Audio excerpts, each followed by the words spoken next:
Səni qəlbimə gizləmişəm, başqasını sevməmişəm və xəyanət etməmişəm. Amma sən ürəyimlə oynamısan, ağır olsa da duymalısan, mənim ən böyük yanlışımsan.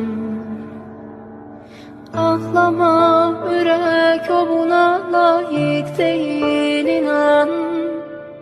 Tərk edən sonunda peşman olur hər zaman. O sənə yaşatdıqlarını özü yaşamadan, ruhunu alıp gedən deyildir bu dünyadan. Mən səni qəlbimə gizləmişəm, başqasını sevməmişəm və xəyanət etməmişəm. Amma sən ürəyimlə oynamısan, ağır olsa da duymalısan, mənim ən böyük yanlışımsan. Ağlama, ürək o buna layiq deyil, inan. Tərk edən sonunda peşman olur hər zaman.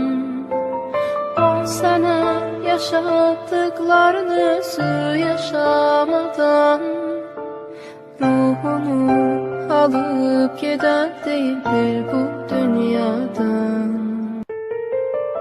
Mən səni qəlbimə gizləmişəm, başqasını sevməmişəm və xəyanət etməmişəm.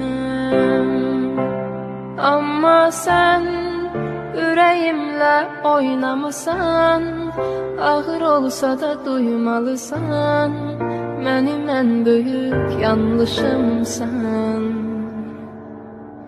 Ağlama, ürək o buna layiq deyil, inan.